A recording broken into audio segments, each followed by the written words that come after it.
Gusto mo bang mababalisa ang iyong minamahal o ang inyong ex dahil iniwan ka niya at hindi siya mapakali sa kakaisip sa'yo at kinakabahan at ikaw lang ang iniisip niya kahit saan-saan? At pwede ito sa inyong ex at sa taong may gusto ka at hindi ka niya pinapansin. At gusto mo bang paibigin mo siya uli? Pwes, gawin mo ito.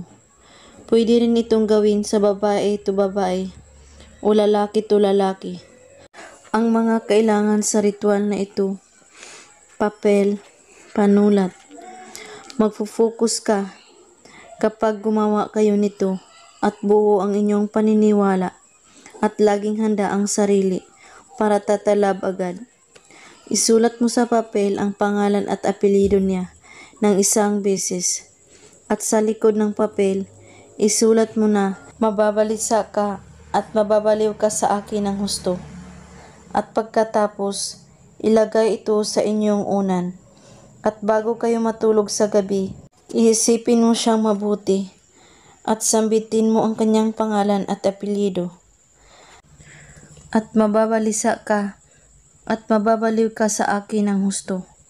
3 beses mo ito sasambitin. At pagkatapos, ipasok mo ito ang papel sa ilalim ng iyong unan. Gawin ito kahit anong oras at araw bago kayo matulog sa gabi.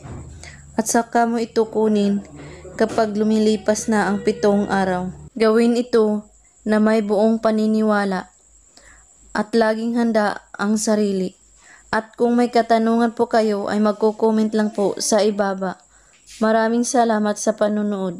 May God bless us all.